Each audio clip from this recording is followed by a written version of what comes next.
말씀을 드리고요.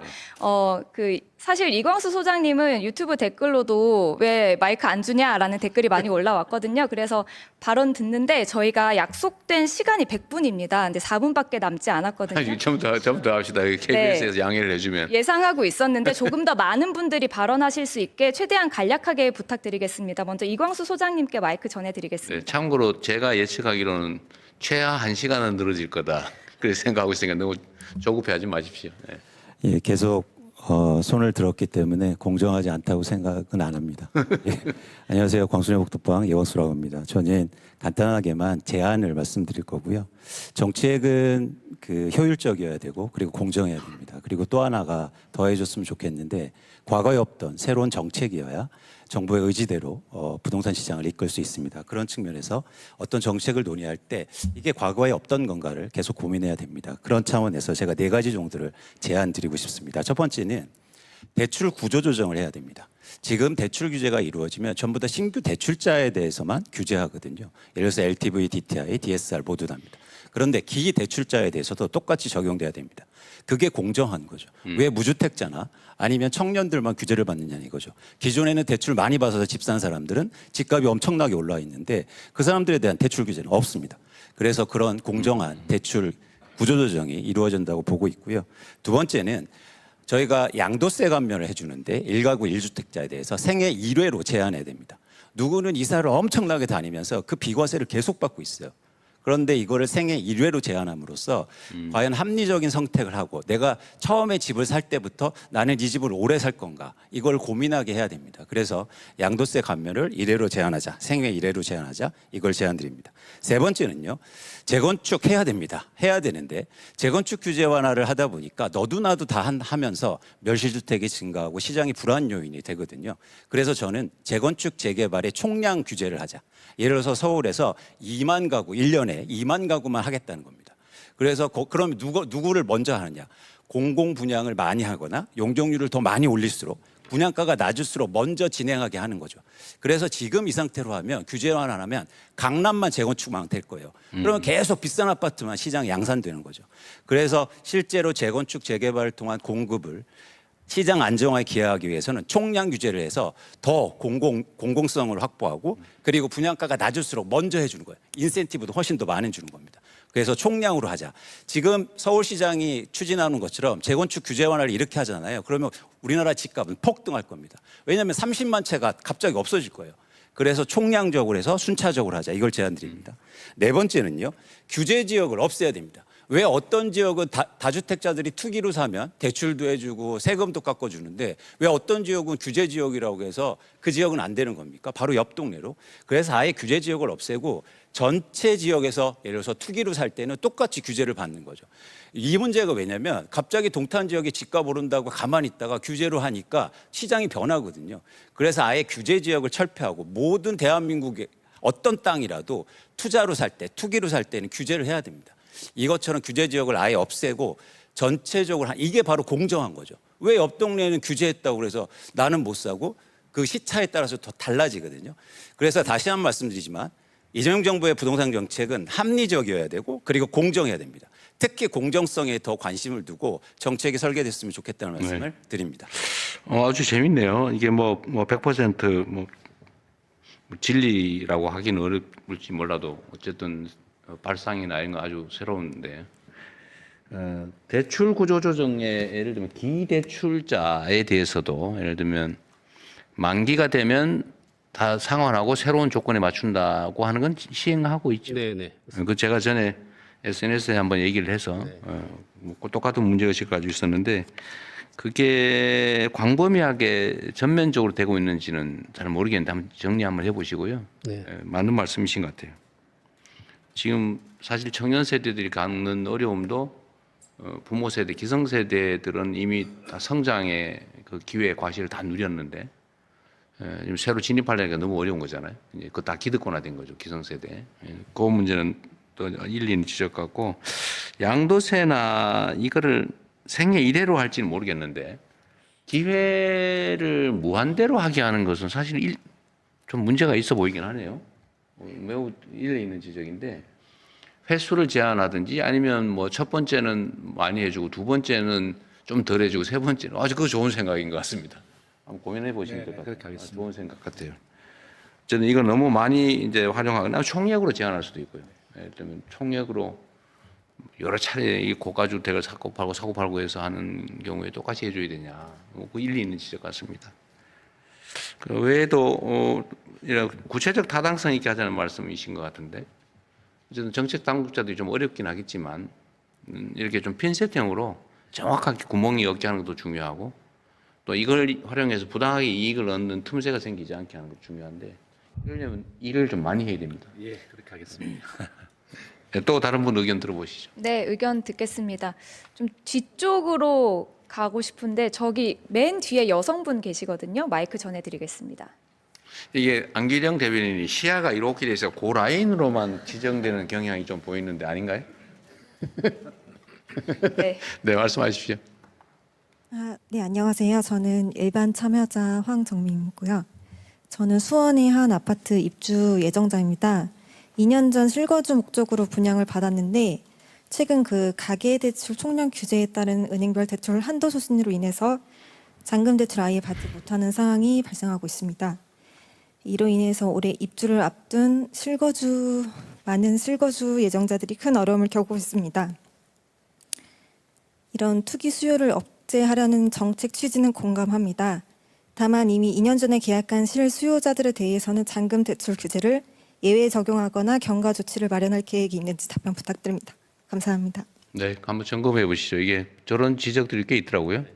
이미 확정된 건데 사후에 정책 변경을 하면 어쩌란 말이냐. 다 그거 믿고 했는데 그 지적은 일리가 있어서 하여튼 그 경계선에 걸리는 사람들 집단 부분은 이제 가계대출 총량 규제를 하다 보니까 이제 개별 은행 단위에서 은행 더 단위에서. 자체적으로 자기들이 더 쥐다 보니까 원래대로 나갈 수도 있는 부분이 있는데 그것들은 저희들이 계속 협의해서 보도록 하겠습니다. 네. 행정 지도를 할 수도 있는데 어쨌든 있는 제도에 맞춰서 계획했는데 정책이 바뀌었다고 해서 이렇게 만들면 사실 황당무계한 일이 벌어질 수 있죠. 이거는 사실은 좀 문제인 것 같습니다.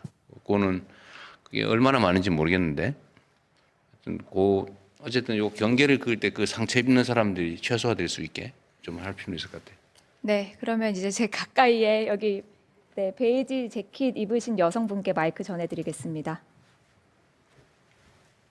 안녕하세요. 저는 그 부동산원의 협력 공인중개사로 활동하고 있는 세종시에서 기업공인중개사라고 하고 15년째 하고 있습니다. 네, 송주희라고 합니다. 제가 중개업을 하면서 한 달에 한 번씩 자문을 하면서 느낀 건데요. 조세 정책의 공정성입니다. 그 1세대 1주택은 비과세 혜택이 횟수 제한 없이 계속적으로 이어지는데요. 미국과 같은 경우에는 주요 선진국에서는 이렇게 한답니다. 비과세를 5억 원을 한도를 정해서 한 번만 받을 수 있게끔 이런 정책이 펴져 있었으면 좋겠고요. 양도세에 관한 얘기입니까? 네네. 양도세. 예. 그리고 두 번째 주택수 산정에 비주택이라고 있습니다. 제가 세종시에서 거주를 하다 보니 오피스텔이나 도시형 생활주택이 많은데요. 이번에 양도세 증가 5구 대책이 있었잖아요. 한시적으로 이해해주는 정책이 있었는데 이때 비과세를 받지 못해서 팔지를 못하는 매물들이 되게 많았어요. 그게 왜 그랬냐면 이 주택수에 비주택 같은 경우에 주택수에 산정이 되다 보니까 이게 이제 주택수에 포함되니까 본인들이 집을 팔 수 없는 경우가 많이 있었거든요. 다주택자로 분류돼서 중과됐다 그 말인가요? 그렇죠. 그래서 팔지를 못하고 매물이 시장으로 나오지 못하는 현상이 많이 발생을 했어요. 네, 이런 부분들을 다시 시정을 해서 좀 좋은 효율적이고 형평성이 있는 정책을 폈으면 좋겠습니다. 감사합니다. 네. 사실 오늘 제가 여러분들하고 토론하면서 우리 뭐 댓글이든 아니면 온라인 참여자 하시는 분들이시든 좀 듣고 싶은 이야기는 좀 더 구체적인 것이었어요. 예를 들면 보유세를 강화해야 된다. 이거 사실 대체적으로 동의하는 거예요. 그럼 어느 범위에서 강화할 거냐, 어느 정도 강화할 거냐, 어떤 차등을 둘 거냐, 사실 이런 게 중요하거든요. 또 다주택자들 중에 예를 들면 매입 임대를 하거나 아니면 매입해 가지고 다주택을 보유한 경우에 그건 사실은 명확하게 어쨌든 자산 증식 목적이라고 봐야 되거든요.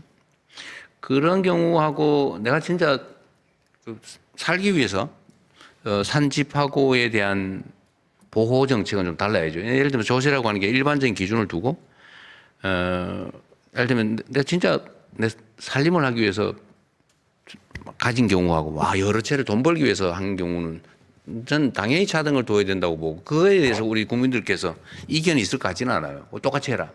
그럼 어느 정도를 할 거냐가 사실 더 중요하거든요. 자, 오늘 얘기는 우리가 새로운 정책에 관한 토론이기보다 이미 다 알고 있어요. 아까 말씀드렸던 것처럼 우리 국민들께서는 어느 방향이 바람직하다는 것 대체적으로 동의하는데 그러면 어느 기준에 얼마 정도가 적정하냐. 예를 들면 진짜 5억이냐. 예를 들면 초고가 주택을 정할 때 논쟁도 보면 저기 지방에 계신 분들은 이 시가 30억? 무지하게 비싼 거고 당연히 초고가죠. 예를 들면 교수님 보기에 5억이 6배인데. 근데 수도권 서울에 사시는 분들은 시가 30억, 과세표준 기준으로 하면 3, 4, 12, 한 15억? 15억을 뭐 중과세를 한다고? 이러면 엄청난 조세 저항이 벌어질 수 있거든요. 그러니까 지금 상황에 따라 또 다들 다르단 말이에요. 이래서 우리가 이제 그럼 어느 정도냐 이제 이 판단이 되게 어렵고 또 한 가지는 제가 전에 이제 1월 달부터 5월에까지는 그 다주택 중과 제도가 분명히 또 연장될 거라고 다 믿고 있길래 제가 할 수 없이 제가 원래 전면 일선에 나서면 안 되거든요. 원칙적으로. 소위 버퍼가 사라진다고 한번 저는 말하면 최종 결정자이기 때문에 정책 신뢰도라는 걸 고려해서 한번 얘기한 걸 웬만하면 뒤집으면 안 돼요. 그건 문제잖아요. 그래서 매우 신중하게 사실은 정리해서 하지만 이건 해야 되겠다고 해서 연장 없다. 그러니까 또 그럼 이렇게 빠져나가야지. 그러니까 그거 빠져나가는 거 불가능하다. 그러면 안 팔고 버텨야지. 그거 안 된다. 나중에 부담이 더 커질 거다. 이렇게 이제 여기까지 온 거예요. 그래서 사실 전반기에는 꽤 뭐 중요한 지역인 하향 안정화도 사실은 일정 부분 됐는데, 근데 그럴 경우에 그러면 새롭게 우리가 제도를 설계해야 되는데, 그러면 이제 소위 매물 잠김 현상으로, 그러니까 뭐 80% 중과되면서 내가 파느니 그냥 차라리 정권 교체를 기대하면서 버티겠다.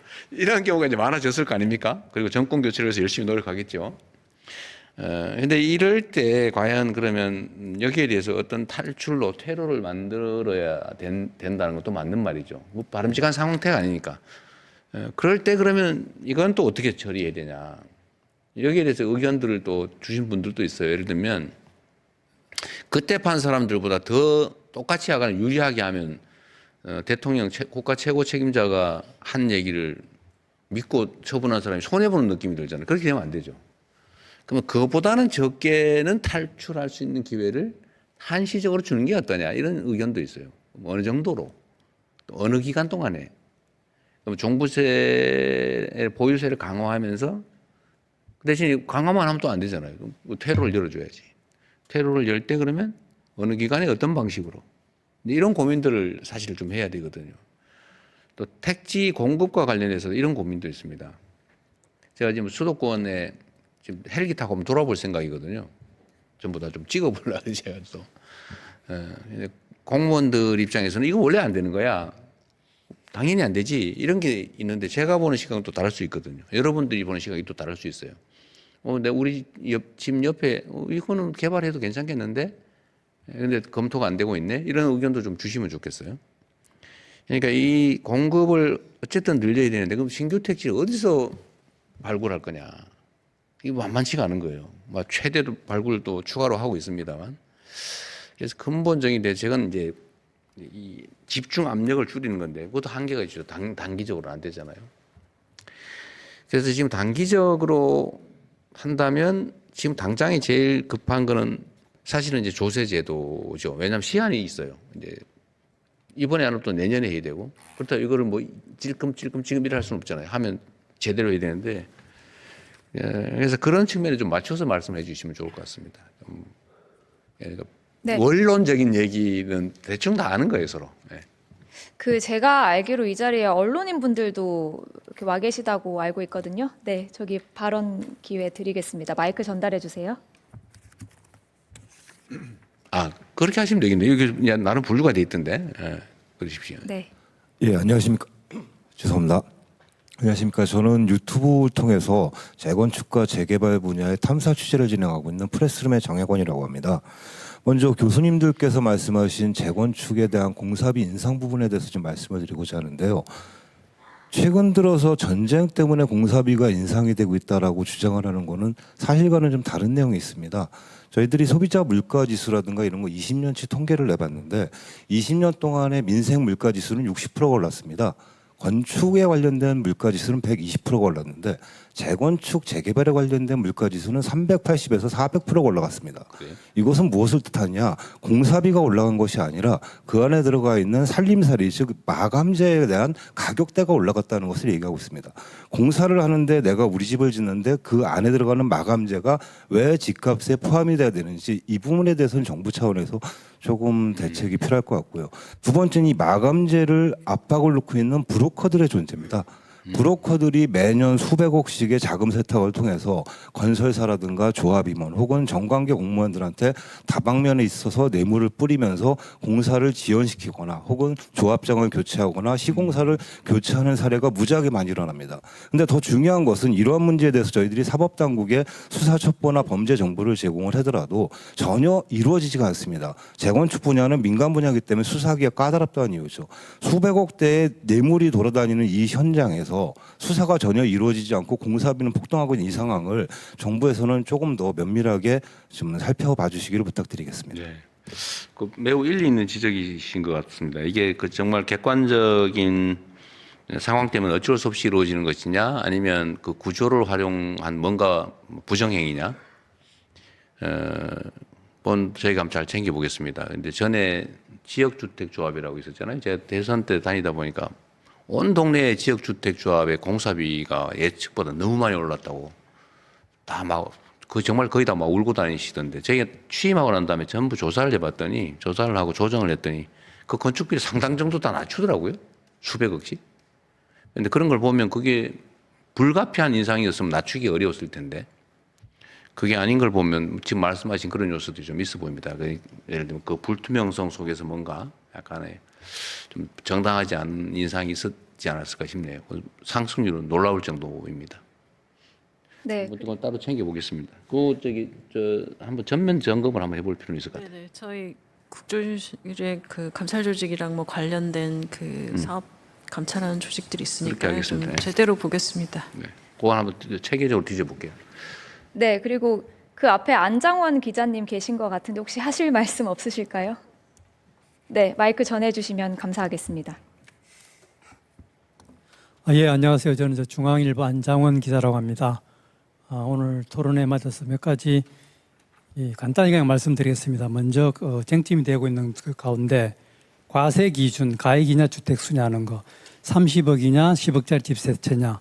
30억은 30억짜리를 한 가구가 살지만 10억짜리 세 채는 세 가구가 삽니다. 그리고 그 주인은 10억짜리 어찌 보면 작은 집에 사는 거고요.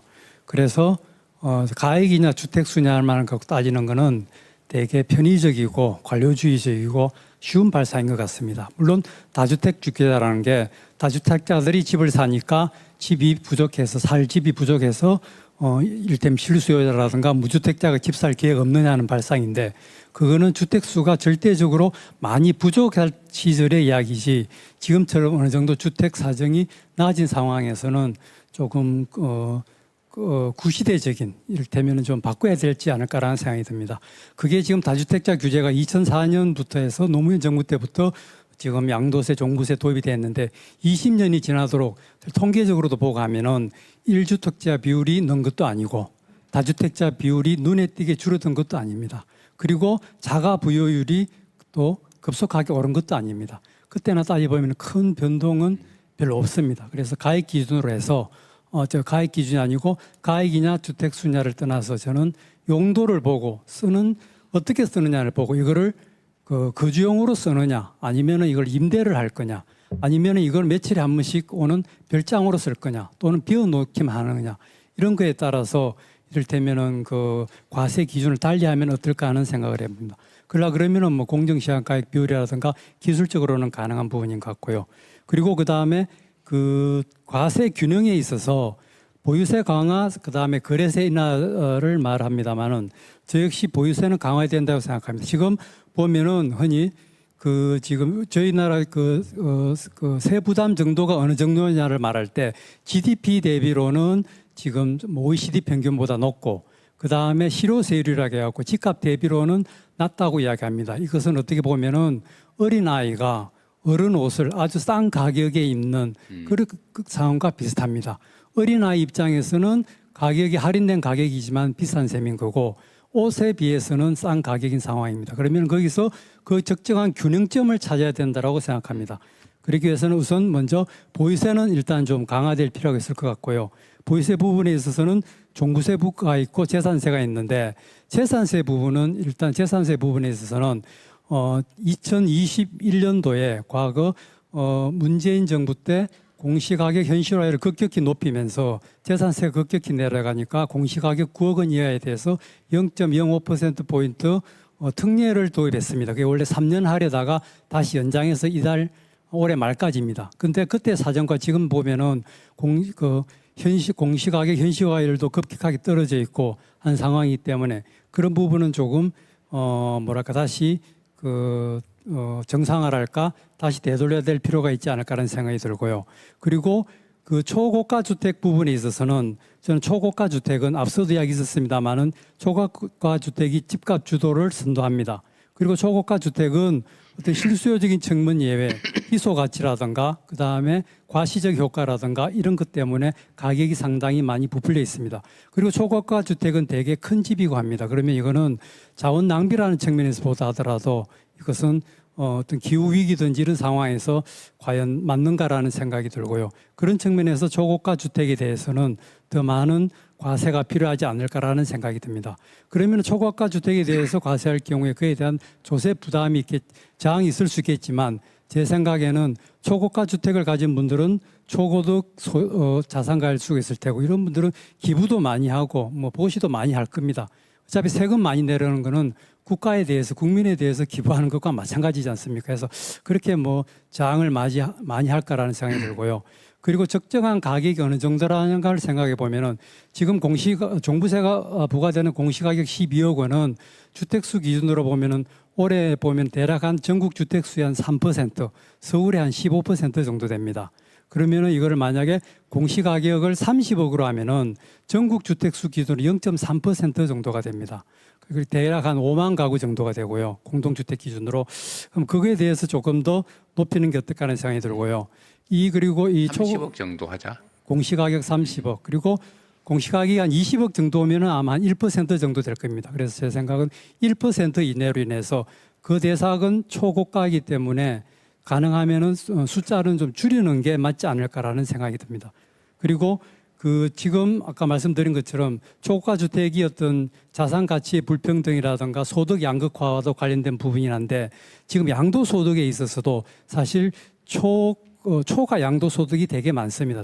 몇 년 전과 비교해보고 한다면은 30억 이상 거래 가격 가운데 과세 표준 10억이 넘는 것이 2배 가까이 늘고는 하긴 했습니다. 그래서 제 생각에는 양도소득에 있어서도 지금 최고 구간이 지금 과세 표준 10억에 45%인데 제 생각에는 15억이든지 20억이든지를 신설해서 세를 좀 높이는 그래서 아주 아시다시피 강남이라든가 비싼 집들을 한번 팔면은 뭐 시세 차익이라든가 이런 게 양도 차익이 뭐 몇십억이라는 게 수시로 아마 언론 보도에서 많이 나올 것입니다. 그런 부분에 대해서는 좀 환수해야 될 필요가 있지 않을까.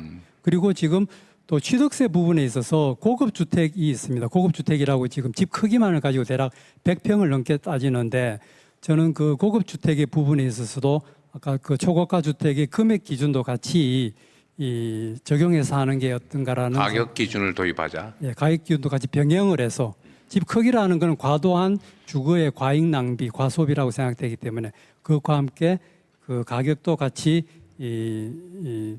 같이 맞물려서 하는 게 어떠라는 생각이 듭니다. 그리고 지금 아까 말씀드린 것처럼 지금 보유세와 거래세에 있어서 지금 과도한 지금 거래세 편중인데 24년 기준으로 해서 지금 보유세가 종부세가 6조 그리고 재산세가 1조 7조 정도 되고 그리고 취득세는 대충 한 9조 정도가 되고 한 상황입니다. 어차피 그 자치단체 입장에 금고의 입장에서는 이게 재산세로 들어오든 취득세가 들어오든 어차피 지방 재정에 쓰는 거는 큰 차이가 없겠지만 이것이 주택시장 거래에 미치는 영향은 클 것으로 생각됩니다. 그래서 저는 그 거래세 부분은 완화를 해야 된다고 생각하고 이 거래세는 뭐냐면은 대표적으로 바로 취득세가 됩니다. 취득세가 지금 가만히 보면은 대충 취득세하고 10년, 20년 정도의 보유세하고 대충 맞물려 있는 비슷한 상황입니다. 그러니까 그 취득세 부분을 많이 좀 완화해야 되지 않을까라는 생각이 들고요. 그리고 양도세 부분에서는 아까 말씀드린 것처럼 뭐 초과 양도소득이랄까 아주 그런 부분에 대해서는 강화할 수도 있겠지만은 그 양도세 부분에 있어서 완화는 저는 무엇이냐면 어차피 보유세라고 하는 것은 지금 사실 양도세적인 소득세적인 성격이 있습니다. 보유세는 매년 집값을 평가해가지고 오른 그만큼을 더 매기는 거니까 사실은 그거는 그 집값이 오른 거에 대한 그 세가 늘어나는 거기 때문에 그 양도세를 땡겨서 내는 측면도 있습니다. 그래서 제 생각은 양도세를 매길 때 앞서 낸 보유세에서의 어떤 증가분이랄까 그런 부분들에 대해서 좀 감해주는 식으로 하면은 어떨까라는 생각이 들고요. 네. 그리고 그 마지막으로 그러면 한 가지만 말씀드리겠습니다. 지금 정부의 정책이라는 거는 제 생각에는 이거는 지속적이고 장기적인 게 가장 중요한 것 같고요. 대개 비유를 하자면은 사춘기에 청소년 아이를 키우는 부모의 어떤 자세가 필요하지 않을까. 사춘기의 경우에는 호르몬이 급증하듯이 흔히 말하는 그 야성적 뭐 충동이라든가 이런 것들에 대해서 어느 정도 관리를 하되 한쪽으로 너무 쪼아도 안 되고 알다시피 한쪽으로 너무 풀어놔도 되지 않습니다. 그리고 과하게 할 경우의 문제는 그 효과가 있어서 그러면 그에 대한 반발이 크고 그러면은 반드시 그 다음에 정권이 바뀌는 그런 식의 변화가 있을 것입니다. 그러다 보면 또 규제가 바뀝니다. 규제가 바뀌거나 제도가 바뀌는 것보다는 어떤 제도든지 간에 그게 지속적이어야지 예견 가능하고 하다라는 생각이 됩니다. 그 네. 부분이 특히 세제라고 생각됩니다. 이상입니다. 감사합니다. 네, 좋은 지적을 많이 해주셨습니다. 하여튼 말씀하신 대로 저도 그런 생각이 좀 들던데 아까도 잠깐 말씀드렸습니다만 우리 사회가 부자를 존중하지 않잖아요. 왜냐하면 우리가 이제 산업화 과정을 거치면서 부자가 되는 경로가 여러 가지가 있지만 정말 열심히 일해서 스스로 만든 것도 있지만 부정부패나 이 비정상적인 루트로 부자가 된 사례가 많아서 부자를 보면 존중하기보다는 혹시 뭐 이런 생각이 많이 들었던 것 같아요. 근데 이제는 사회가 매우 많이 정상화됐기 때문에 뭐 부자가 돼서 비싼 집에서 높은 세금을 내면서 사는 사람들을 경원시하기보다는 존중해 줄 필요는 있는 것 같습니다. 대신에 지금 지적하신 것처럼 사회적 비용이 많이 수반되기 때문에 그에 상응하는 부담을 하는 걸 너무 당연하게 좀 수용해 주면 좋겠다는 생각이 들긴 해요. 그렇게 변해 가겠죠. 그 보유세를 이제 양도소득을 계산할 때 필요 비용으로 인정해 주자 뭐 그런 말씀이신데 그것도 일리 있는 얘기 같습니다. 그건 나중에 그것도 한번 고려해 볼 필요는 있을 것 같아요. 그럼 덜 억울할 것 같아요. 네. 네, 또 다른 분들 네. 의견 한번 들어보겠습니다. 이제 2시간 지났고요. 제가 댓글 소개해드리면 트리K3N님이 서울 시내의 유휴지나 공원 부지 그린벨트 일부에 15평에서 20평 정도의 양질의 영구 임대주택을 지어서 청년 신혼부부 무주택자에게 빠르게 공급해야 합니다 하는 의견 주셨고요.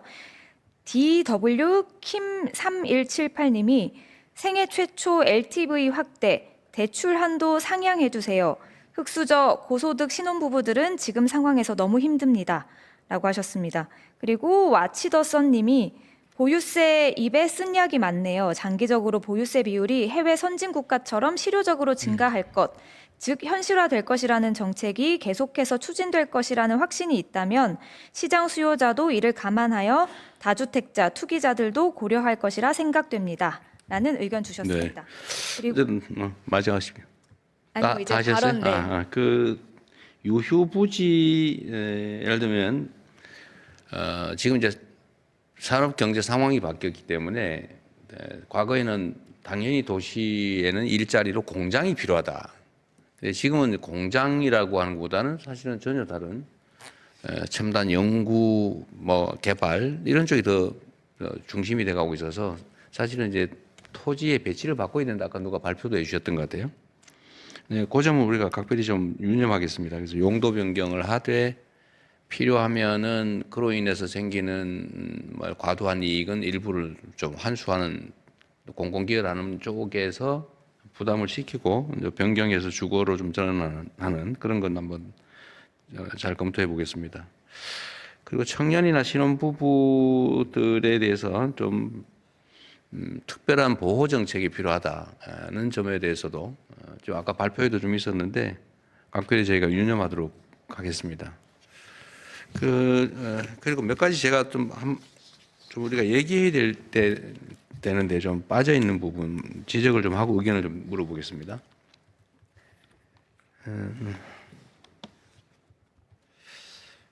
비아파트 공급 회복을 위해서 금융 세제 규제 완화가 필요하다는 말씀은 아까 누가 해주셨던 것 같고요.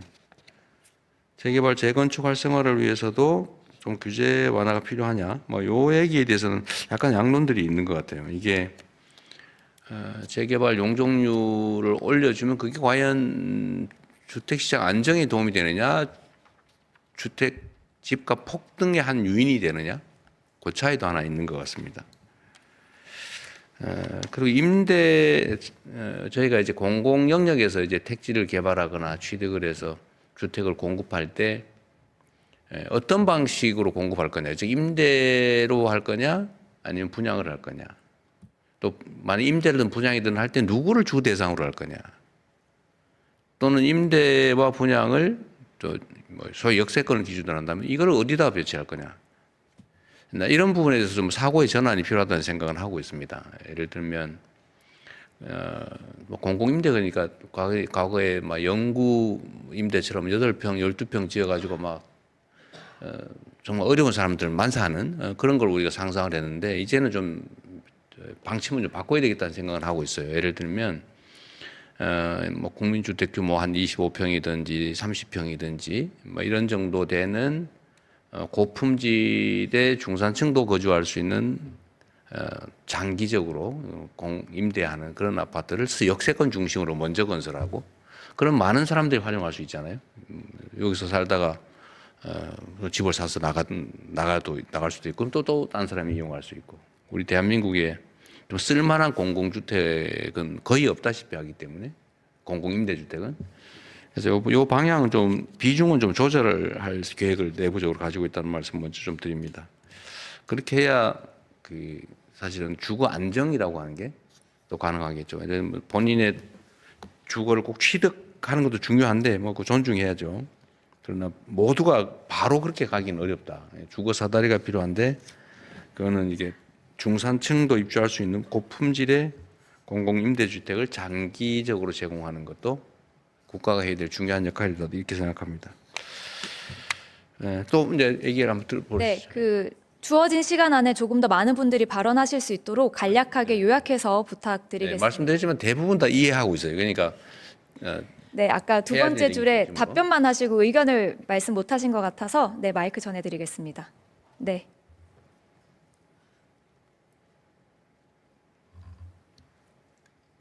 네, 발언 기회 주셔서 감사합니다. 저는 이제 재개발 재건축 전문 유튜브 채널 투미TV 운영하고 있는 김지경 소장입니다. 우선은 재개발 재건축에 대한 얘기를 좀 해드리고 싶습니다. 사실 부동산 대책 자체에서도 말하고 싶은 건 많지만 이제 시간이 한정돼 있으니까 딱 인식에 대한 사항과 그리고 어떤 식으로 개선해야 되는지 두 가지 점을 짚어드리고 싶은데요. 우선 팩트 체크 먼저 해보도록 하겠습니다. 대통령님께서 얘기하셨던 것 같이 일단 재개발 같은 경우는 가구 수가 줄어드는 것은 사실입니다. 왜냐하면 이제 다세대와 다르게 다가구 같은 경우는 이제 아파트가 하나밖에 안 나오다 보니까 가구 수가 줄어드는 거는 맞지만 사실 이것 때문에 재개발을 막는 사람들, 재개발이 나쁘다고 말하는 사람들이 있습니다. 그런데 이제 중요한 거는 주택 보급률 자체는 100%가 넘어갑니다. 그렇지만 중요한 거는 어떤 주택을 공급하느냐가 핵심이라고 볼 수 있는데요. 지금 비아파트, 이제 빌라, 오피스텔 공급이 필요하다라고 말하시는 분들이 있습니다. 하지만 막상 빌라 들고 있는 사람들 입장에서 거기에 대해서 공감하지 않을 겁니다. 당연한 얘기지만 빌라를 공급하면 빌라 집값이 빠집니다. 그러면 지금 현재 시점에서 집값이 비싼 거는 신축 아파트가 비싼데 그러면 사람들이 원하는 유효 공급을 늘려줘야 됩니다. 일단 그 부분이 제일 중요하다고 볼 수 있고 그리고 그렇게 되면 집값이 또 올라가는 거 아니냐라고 말할 수 있겠지만 제가 한 가지 사례만 얘기 드리도록 하자면 그 점은 동의해요. 네. 사례 안 해도 될 것 같습니다. 그러면 이제 재개발 재건축을 어떤 식으로 활성화할 수 있느냐에 대해서만 한 가지 얘기해 드리도록 하자면 사실 대통령님의 의지만 있으면 할 수 있습니다. 이게 뭐 용적률을 더 주고 이런 사항이 아닙니다. 저도 도시계획 박사지만 이런 사항에 대해서는 서로 일장일단의 비교가 있는데 바로 어떤 건 이주비입니다. 사실 이주비 관련해서 앞에서도 많이들 얘기 나왔었지만 사실 이 심각성을 잘 모르시는 분들이 많아서 그런데 왜냐하면 이주비라는 게 꼭 앞서서 얘기했었던 게 예를 들어 실수요자들만 이주비 규제를 완화해야 된다. 다주택자는 뭐 규제해도 된다라는 식으로 얘기하지만 정비사업 실무 현장에서는 이야기가 또 다릅니다. 왜냐하면 재개발 재건축에서 결국은 이주를 나가야지 빠르게 이제 이주 철거를 진행하고 착공할 수가 있는데 여기에 대해서 너는 다주택자기 때문에 이주를 못 줘라는 문제가 발생하면 사실 이주가 진행될 수가 없습니다. 그렇다 보니까 이제 정비사업 실무 현장에서는 시공사의 신용 공여를 통해 가지고 이 사업비 대출을 지원해 주는 식으로 갔는데 이게 금리 차이가 지금 일반적인 대출은 4%인데 이제 추가 이주비는 6에서 8%입니다. 그러면 조합원들당 이제 이주 철거 기간이 이제 2년에서 공사 기간 3, 4년 되는데 이 기간을 합산하면 최소 인당 몇 천만 원에서 억 단위의 추가 금융 부담이 생깁니다. 그러면 이게 조합 단위로 보게 되면 수백억의 금융 비용이 추가로 인정되게 되는 것인데 이 부분만 완화된다 하더라도 정비 사업 활성화할 수 있다고 생각합니다. 네. 어쨌든 이주비 지원 얘기는 아까도 여러 차례 했던 것 같고요. 좀 세심하게 살펴보겠습니다. 네. 그리고 부동산 카페, 맘카페 운영진 분들 오신 것으로 알고 있는데 혹시 발언하실까요? 네, 손 드셔서 저기 한 분 계시거든요. 마이크 전해드리겠습니다. 안녕하세요. 유튜브랑 네이버 카페 맘카페가 그런가요? 부동산 카페라고 하셔가지고 네. 그런가요? 그래서 남성도 맘일 수 있군요. 네, 알겠습니다. 그것도 맞습니다. 새 아이를 키우고 있고요. 저는 공공임대주택 거주자입니다. 그래서 공공임대주택이 확충될 수 있으려면 더 공급을 많이 하려면 그 주택도시기금이 그 큰 재원인데 이 주택도시기금 확충, 그러니까 재원 확충 방안 두 가지만 말씀드리고 싶습니다. 일단 지금 청약통장 같은 경우 세액공제가 무주택 세대주만 가능합니다. 그러니까 세대주와 배우자까지 가능한데 세대원은 불가능합니다. 근데 청약이라는 건 지금 세대원도 할 수 있게 바뀐 지가 10년이 넘었거든요. 그래서 세액공제도 세대원까지 하면 좋겠다라는 바람이 있고요. 두 번째는 LH, SH 같은 공공주택에서 그 공공주택이 수탁하는 보증금을 일정 비율을 주택도시기금에 예치하게 되면은 그 예금을 활용해서 다시 또 공공주택을 건설할 수 있지 않을까라는 제안이 있습니다. 네. 네, 의견 감사합니다. 의견 계속해서 듣겠습니다. 그러면 그 근처에 맨 끝에 계신 분, 네, 지금 바로 손 드신 분께 마이크 전해드리겠습니다. 네, 안녕하세요. 저는 신용협동조합 중앙회를 다니고 있는 2년차 신혼부부 신승주라고 합니다. 일단 뭐 신용협동조합의 신혼부부 신씨. 네, 맞습니다. 신신신입니다. 일단은 신혼부부 관련해서 먼저 조금 더 말씀드리면은 많은 분들이 말씀하셨지만 이 6억, 4억, 2억에 대한 정액 대출을 하다 보니까 신혼부부는 제가 이제 2년 차고 직장 생활한 지 5년 차 됐는데 돈이 없습니다. 그래서 제 능력에 대한 미래를 사와서 주택에 들어가고 싶은 건데 이런 부분이 조금 완화되고 신혼부부와 젊은 청년들이 좀 배려되는 그런 지원이 됐으면 좋겠고 또 두 번째로는 하나는 금융 지원에 대해서 금융 협동조합을 사용하는 것도 하나의 방법이 될 수 있다는 생각이 좀 듭니다.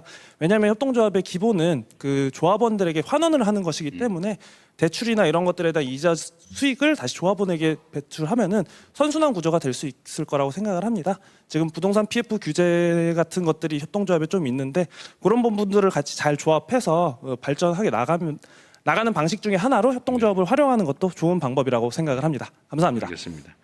그 말씀하신 거 조금은 관련이 있어서 그런데 제가 안 그래도 결혼 페널티 얘기가 있어서 뭐 대출이든 뭐 분양 기회든 뭐 청약 기회든 뭐 등등 여러 영역에서 결혼을 하면 오히려 손해더라 해서 결혼해놓고도 혼인 신고를 안 하는 청년들이 많다는 얘기가 있어서 일단 각 분야 모든 걸 다 취재해가지고 그 결혼했다고 더 불이익이 되지 않게 하는 거는 지금 다 지금 전수조사를 지금 제가 지금 총리님한테 부탁해놨어요. 그 여러분도 혹시 의견 있으시면 좀 얘기를 해주면 결혼 페널티라는 얘기는 없게 결혼하면 권장을 해서 이익을 줘야 되는데 결혼하면 또 손해가 되게 설계되어 있는 게 부분적으로 좀 있는 것 같아요. 그건 저희가 다 찾아내가지고 그렇게 되지 않도록 하겠습니다. 네, 또 계속해서 의견 받겠습니다. 그 댓글에 4050 무주